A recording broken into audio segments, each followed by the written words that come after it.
hanyuma yuko ya mpano yakubise umugore, hanyuma yuko ya mpano yashatse kwica umugore wamugongesheje imodoka ku bushake, hanyuma yuko Skytu yakubise umugore akamutana mu rugutwi, ntabwo bikuraho ko ari umuntu. Abantu bireba byose bakavuga bati what, ubusibi ibintu byakozwe n'umuntu, kandi yet bari kureba ko ari umuntu mu gihagararo wabikoze, ariko bakarengaho bakibaza ngo ibi bintu byakozwe n'umuntu. Inzwe hari abari gukatirwa n'inkiko kubera amashusho ya mpano yambaye ubusa, reka mvuge gutyo. Uwo warumye umugore we ugutwi akamukubita akamumerera nabi n'uwitwa Skytu, sibyo? Nawe ya mpano nawe yarumye umugore we amuruma amazuru yenda kuyavanaho, sibyo? Nta gihano cy'urupfu, nta n'itegeko ririho mu Rwanda rigena icyo gihano mu mategeko y'u Rwanda. Kubera iki? Nuko rikosa ryose umuntu yakora, sibyo, ntabwo rimwambura kuba ari umuntu. Kuvuga ngo ni gereza, ngo muri gereza, ngo muri mabuso, ngo muri kasho, ibyo bintu bitagisoundinga neza. Ni igororero kurusha uko ryaba gereza. Y'ubwambure bwa ya mpano n'umudamu we akimara kujya hanze, umudamu we iwabo babaye nk'abamuciye, baba like baramudizoned, they disowned her, you get? Baramuciye kabisa, bamugize outcast. Uzi ibyo bikorwa byawe abantu bazabimenya, bazabirota mu nzozi, bamenye ngo kanaka afite business, ngo afite company, ngo afite ikigo, ngo no, of course ugomba kwamamaza. Ukeneye rero website rwa rubuga ugaragarizaho kabisa ibikorwa byawe, ubwirira abantu ibyo ukora bakabyumva bakanabibona. Buriya hari igihe umuntu mubwira ibintu bigaca mu gutwi kumwe bigahindukira mu konde, ariko bitandukanye n'igihe umubwira ibintu anabireba. Mbwira kuri company yawe, mbwira ku bucuruzi bwawe, mbwira kuri organization yawe nanayireba. Ibyo rero nta handi hantu uzasanga urwo rubuga rwagufasha kumenyekanisha ibikorwa byawe uretse guhamagara kuri izo nimero ziri kuri screen yawe, maze bakakubakira website. Rwa rubuga ruri professional kabisa, buri muntu wese azajya abona akavuga ati ndi interested gukorana n'uyu muntu bitewe n'uburyo yerekana ibintu bye biri tangible, ibintu bye biri useful, ibintu bye biri lovely. Niba ya mpano yarafashe umugore ngo nuko batumvikanye ku kantu tutazi, maybe kakitu fulani, yeye tu akamubwira ati soka mu modoka, umujinya ugakomeza kumurya, akavuga ati nubwo ufashe moto ndaje nkugongere kuri moto nkwice nkuvutse ubuzima. Impamvu rero ya mpano kuba umugore wawe yakuramo inda niyo mu mwaka yakuramo inda 260, ibyo ngibyo nta kibazo kibirimo, ahubwo impamvu ituma zikuramo ni yihe? Ese aho ntiwaba warirengagije impamvu yatuma cyangwa se yatumye umugore wawe akuramo ziriya nda 3 watumye wavuze yakuyemo? Impamvu ni iyihe? Ese wigeze umwicaza, mwigeze mwicarana, sibyo, murebera hamwe iyo mpamvu ituma izo nda zivamo zikurwamo, sibyo, muyishyira ku munzani musanga ni impamvu idafatika, wakagombye kumuhora kugera ubwo wamugongesha imodoka? Mbere yuko ubona ko ndi umuntu nkuko uri kundeba gutya, ugomba kuba uri umuntu first. Mbere yuko ubona ko umugore wawe ari umuntu, ugomba kuba uri umuntu first. Ubu biriya bintu ya mpano yakoze byakozwe n'umuntu, ubu biriya bintu Skytu yakoze byakozwe n'umuntu, biriya bintu umugore wa ya mpano yakoze byakozwe n'umuntu. Intambara urwana mu mutima wawe uramenye ntizizagere ku rwego zikurenga ngo zigutere gutangira kugaba ibitero ku bandi.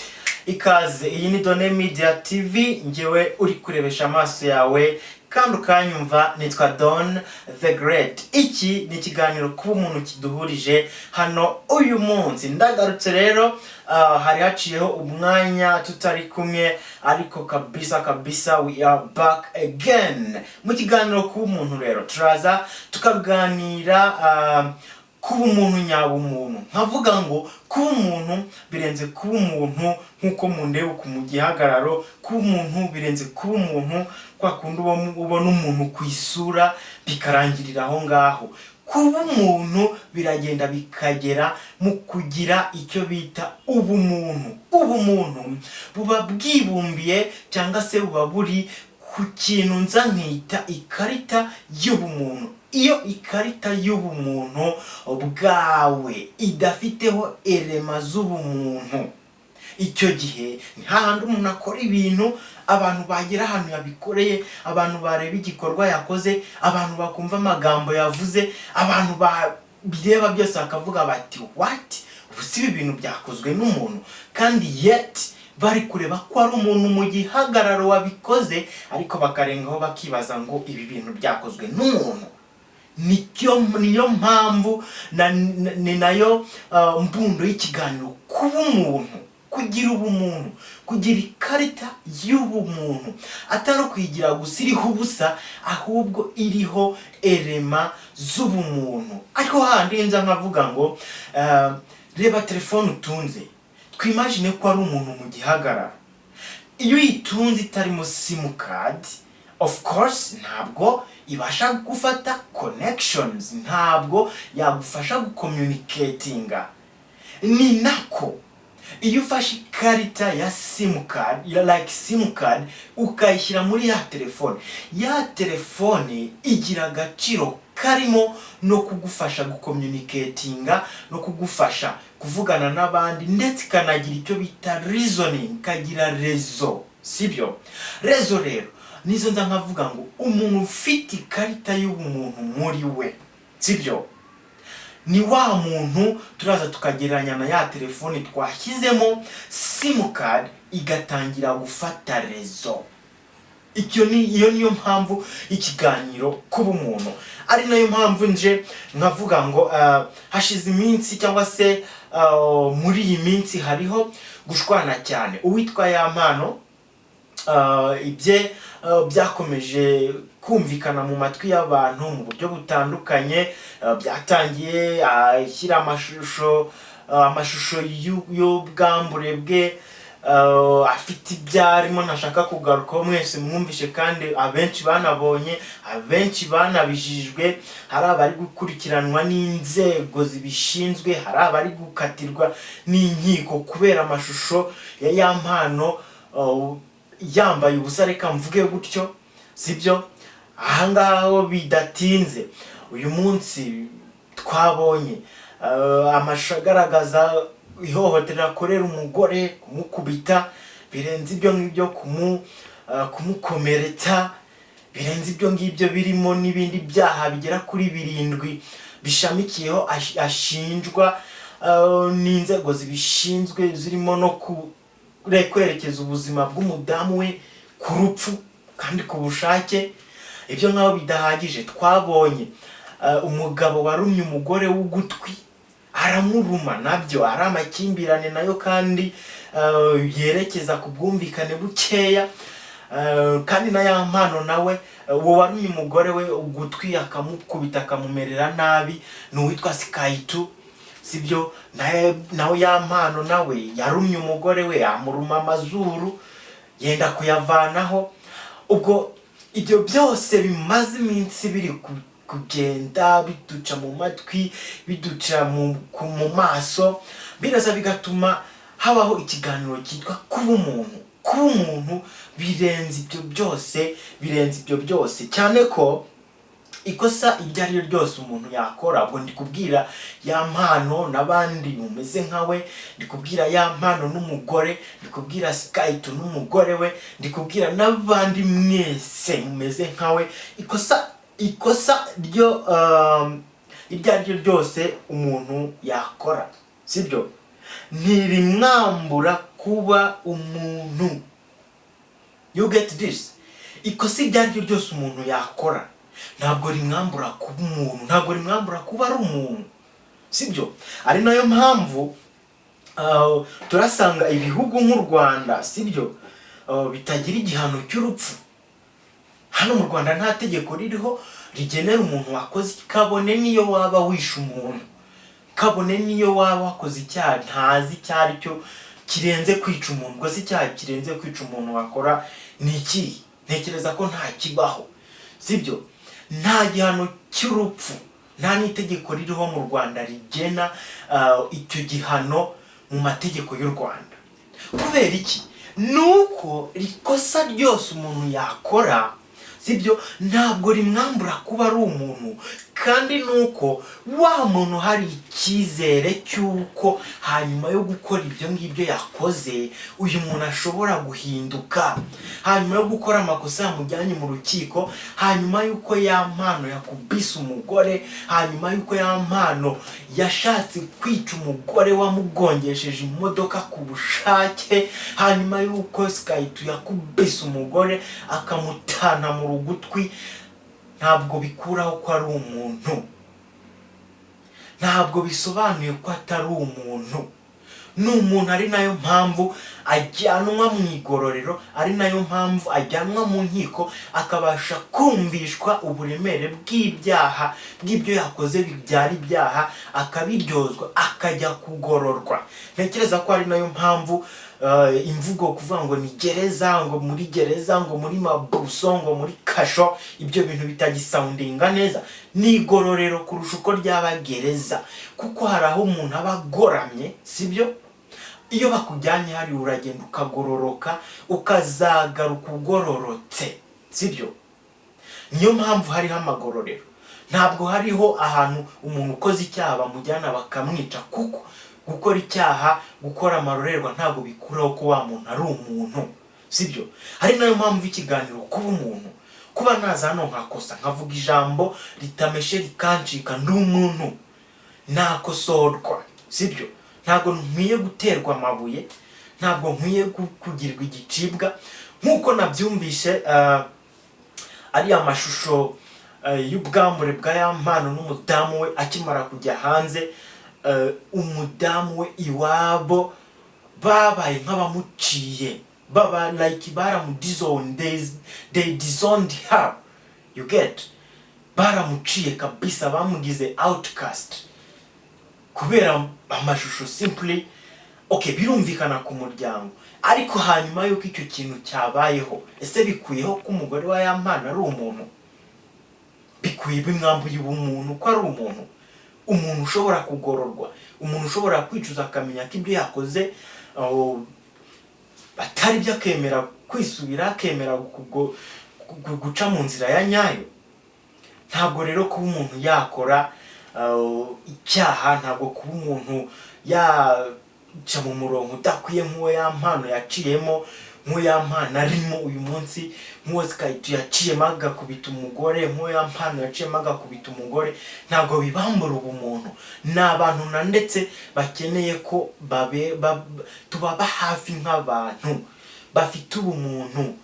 Urumva, abantu turi abantu birenze kuba turi abantu mu gihagararo, sibyo? Turi abantu bafite ubumuntu. Uyu munsi reka mbaza abagabo, sibyo? Abagabo, mwabagabo, nirihe banga mwavumbuye mu kurumana? For sure, abagabo, nirihe banga mwavumbuye mu kurumana? Tekereza ko ibi bintu birimo ikindi kintu cyihariye cy'umwihariko. Mu gihe kitarenze ibyumweru bibiri, like nkeka ko hari nta n'icyumweru kirimo, sibyo, tubonye Skytu ufasha umugore akamukubita, yarangiza nkaho ibyo bidahagije akavuga ati ndagukubisa ariko ntabwo umujinya ushize ku makofi maze kugukubita, reka noneho mwe agahita muruma ugutwi akakuvanaho, sibyo? Hashize icyumweru, nta cyumweru cyari cyagashize tubonye umugabo urumye umugore ugutwi akagukura. None mu gihe cy'akanya nk'ako guhumbya tubonye undi mugabo nawe urumye umugore amazuru akenda kuyavanaho. Mwabagabo mwe, nirihe banga riri mu kurumana? Kera harumanaga abana, sibyo? Kera harumanaga abana, ariko uyu munsi mu gihe kitarenze ibyumweru bibiri tubonye abagabo bari kurumagurana, bari kuryana bakoresheje amenyo. Ese imbaraga zarabashiranye nk'abagabo, mugeze aho mukubita abagore, mukabona kubakubita ntibihagije, mukabahemba kubaruma, mukarenzaho kubarya, kubaruma. Harimo ibanga, nirihe banga ryishe mu kurumana? For sure, abagabo. Mu kiganiro cyashize naravuze ngo abagabo ndareba nkabona aho ubuzima buri kwerekera, aho iyi minsi iri kwerekera, abagabo bari gutakaza identite ya kigabo. Niba turi kubona abagabo bari kurumana umugabo uri kugenda akaruma umugore ugutwi, ejo nyuma y'iminsi ibiri tukabona umugabo uri kugenda akaruma umugore w'amazuru, sibyo? Yemwe ibi turi kubona abagabo aho kugira ngo bimakaze umuco wo kubana n'abagore amahoro, n'abadamu baba amahoro, bashatse bakunze bitana babe, bitana shu, whatever. Uyu munsi ukabona uko bwije nuko bukeye aribo bari kubakubita, aribo like abagabo bari gutakaza identite ya kigabo. Impamvu irimo aho ngaho iri kubitera ibyo byose ntabwo ari ugutakaza identite ya kigabo gusa, ahubwo muri gutakaza identite y'ubumuntu. Abagore muri gutakaza identite y'ubumuntu, abagabo namwe muri gutakaza identite y'ubumuntu. Ku muntu ufite ubumuntu, sibyo? Nta mugore ufite ubumuntu bakagombye kwigwa bahatira cyangwa babwiriza kubaha umugabo uko byagakwiye. Nta n'umugabo ufite ubumuntu bakagombye kuba bigwa babwira, bajyana muri ribu, bajyana kugororwa, bajyana he ngo yahohoteye umugore. Ntabwo byakabayeho. Kugira ubumuntu birenze kuba weho wajya hari ugafata umugore wakosheje. Ibuka ikintu navuze haraguru, yakosheje ariko ibuka ko ari umuntu. Ntabwo wagombye kujya hari ugafata umugabo wakosheje, yakosheje ariko weho umugore ibuka ko ari umuntu. Ntabwo ari igihe cyo kumujugunya, ntabwo ari igihe cyo kumumenaho amazi ashyushye, ntabwo ari igihe cyo kumukubita ifuni, nta nubwo ari igihe cyo gufata umugore wawe ngo umusohore mu modoka ngo nuko hari ikintu mutumvikanyeho, ngo umusohore mu modoka muri ku rugendo, agenda afata ipikipiki nayo ugende umugongere ku ipikipiki ushaka kumwica. Kubera ko niba ya mpano yarasohoye umugore we mu modoka, sibyo, agahindukira akajya kumugonga ku bushake, sibyo, ahangaha ntabwo hakenewe ubumuntu gusa, ahubwo hakenewe n'ikiganiro kuba umuntu. Ngo nze mbibutse mbabwire, bakebure mbabwire ngo ntabwo hakenewe kuba umuntu gusa mu gihagararo, hakenewe iki kiganiro kuba umuntu kikakwibutsa ko ukenewe kuba umuntu birenze mu gihagararo, kikaba nka dose ugomba kujya ufata buri munsi, kikakubera dose ugomba kwicara uzi ngo hari ikiganiro cyitwa kuba umuntu, kiza kikatubwira ngo kuba umuntu birenze kuba umuntu mu gihagararo gusa. Kuba umuntu ni ukugira ikarita y'ubumuntu. Kuba umuntu ni ukugira ikarita y'ubumuntu iriho erema z'ubumuntu, iya mbere ikaba urukundo. Niba ya mpano yarafashe umugore ngo nuko batumvikanye ku kantu tutazi, maybe kakitu fulani, yetu akamubwira ati sohoka mu modoka, umujinya ugakomeza kumurya, akavuga ati nubwo ufashe moto ndaje nkugongere kuri moto nkwice nkuvutse ubuzima. Mbega ubumuntu buri aho ngaho muri kuvuga, ubumuntu buri aho ngaho, uretse ko wenda buri muntu agira impamvu ze akunda ikintu, impamvu yagatumye udakurikira ikiganiro kuba umuntu ngo wumve ko hari impamvu ugomba kuba umuntu birenze kuba uri umuntu mu gihagararo. Ni iyihe? For sure, aho ya mpano ari, aho ari hose, igihe uzabonera iki kiganiro sinkizi cyangwa n'inshuti yawe izakiboneka kikwereka whatever, man, that is a big mess up. Ntabwo byagakwiye kuba umuntu. Niba umugore yarakubwiye cyangwa se ari byo mutari mwumvikanye, of course kutumvikana ku bintu ni ibisanzwe, ibuka ko ari umuntu, mwubahire ko ari umuntu. Umuntu hari uko agomba kubahwa, umuntu hari uko agomba gufatwa, umuntu hari uburyo agomba gutwarwamo. Ntabwo umuntu akwiye torotira, ntabwo umuntu akwiye kuba wamuvana mu modoka ngo ugende umugongesha imodoka. For sure, ntabwo ibyo ngibyo byagakwiye kabisa.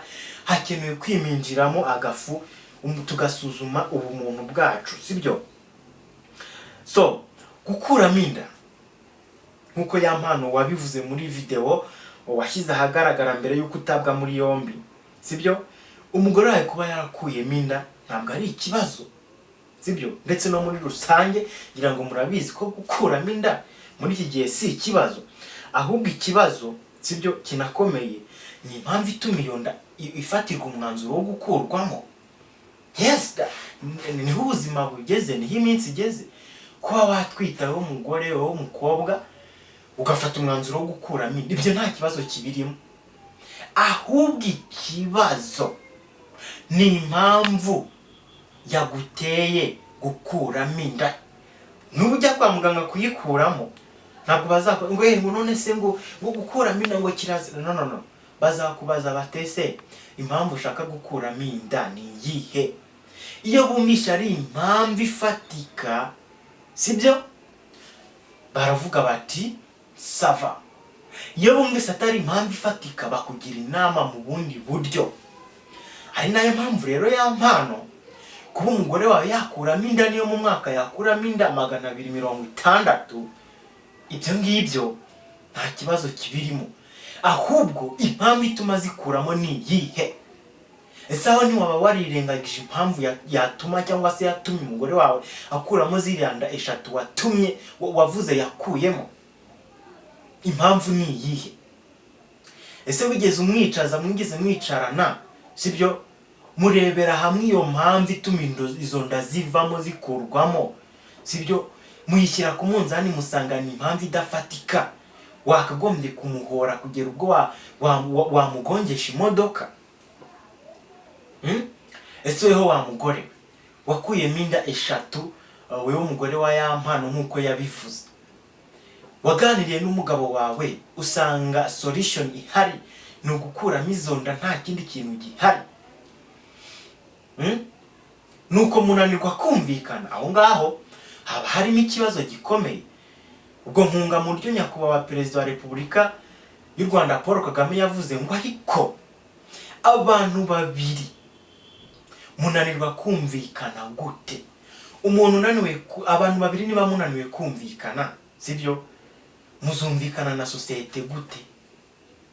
Abantu babiri niba umwe muri mwe niba munaniwe kwerekana ubumuntu ngo mufate ubumuntu bwa ya mpano, bafate ubumuntu bw'umugore balancing baba umuntu umwe mu nzu, nkuko abizerera muri Bibiliya bivuga ngo umugore n'umugabo iyo bashakanye whatever ngo baba babaye umuntu umwe, muzabasha kuba umunyarwanda umwe muri iki gihugu munaniwe kuba umuntu umwe mu nzu muri babiri? Unaniwe kuba abantu babiri munaniwe kumvikana, muzumvikana n'abaturanyi, muzumvikana na societe. Abantu babiri munaniwe kuba umuntu umwe muzaba umunyarwanda umwe muri iki gihugu? Hari ibintu biba bidashoboka. Kuba umuntu birenze ibyo ngibyo byose rero.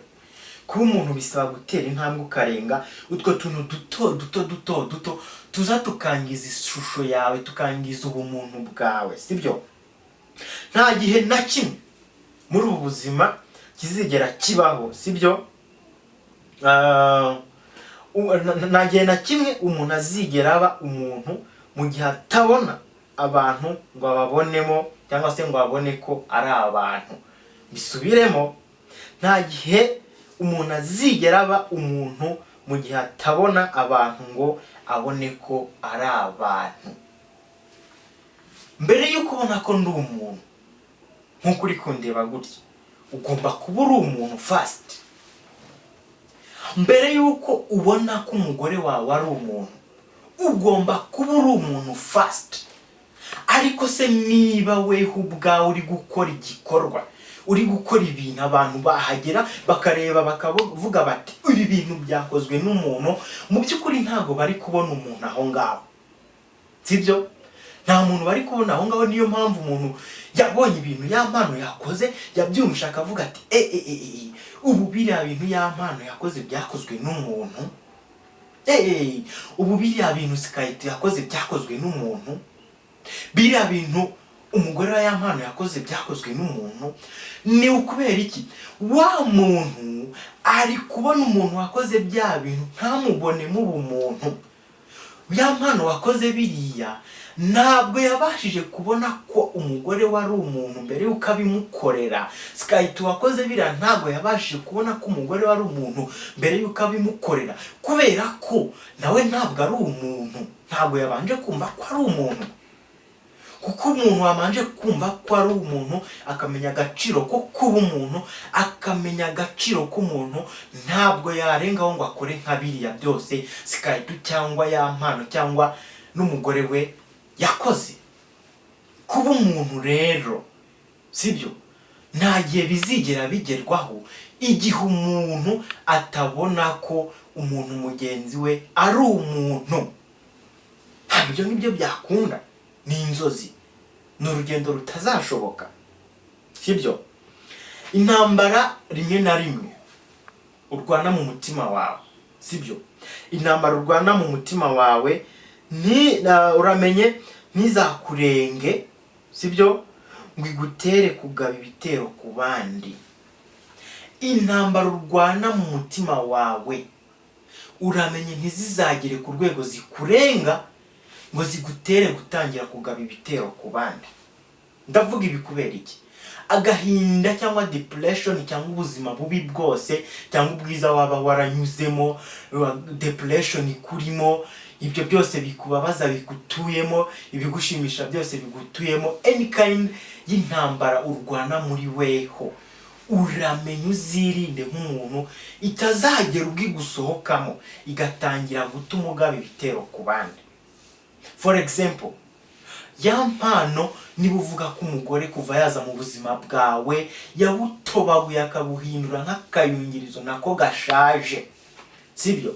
Reka tubyite ko ari intambara yaje mu buzima bwawe, sibyo, uri kurwana, ariko ntabwo byari byakagombye, ntabwo byari bikwiye ko iyo ntambara urwana mu ntekerezo zawe no mu mutima wawe ituma utangira kugaba igitero ku mugore wawe, ugaba igitero ku bafana bawe, ukabanyanyagizamo amavideo wambaye ubusa. Ubwo navuga bino ukabyumva wenda ko ndi kuvuga ya mpano cyangwa ndi kuvuga umugore we cyangwa ndi kuvuga Skype n'abandi bose bagiye bakora amaskandali, sibyo.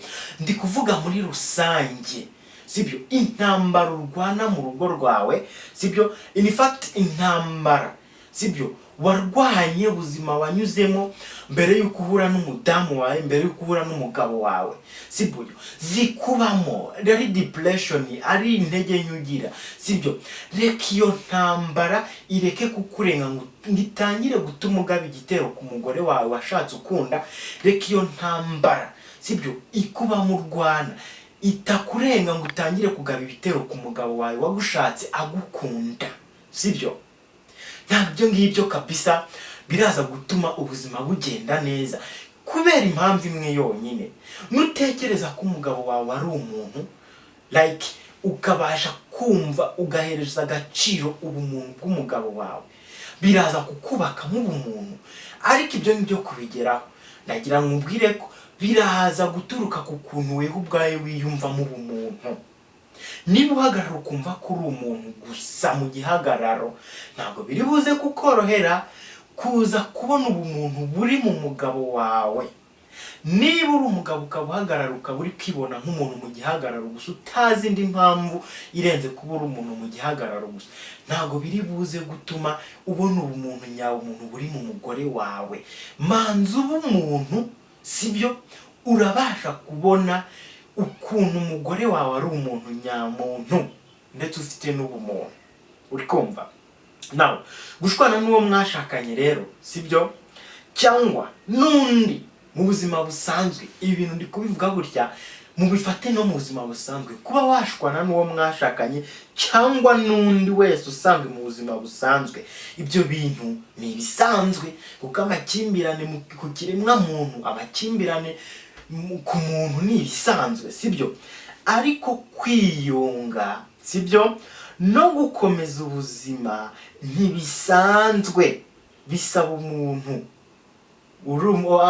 umuntu uberenze kuba ari umuntu mu gihagararo, kandi uwo muntu akaba afite ikarita y'ubumuntu iriho elema z'uwo muntu zikwiye umuntu nyamuntu. Gushwana ni ibisanzwe, umwanya twahura ntitwumvikane, ntitugire ibyo twumvikanaho, like bikagenda gutya na gutya tukarakaranya, whatever, ibyo ni ibisanzwe. Ariko kwiyunga, gukomezanya ubuzima hanyuma yuko dushwanye ibyo byose tukabisiga inyuma ubuzima bugakomeza. Ibyo ntibisanzwe. Niyo mpamvu hariho divorce nyinshi.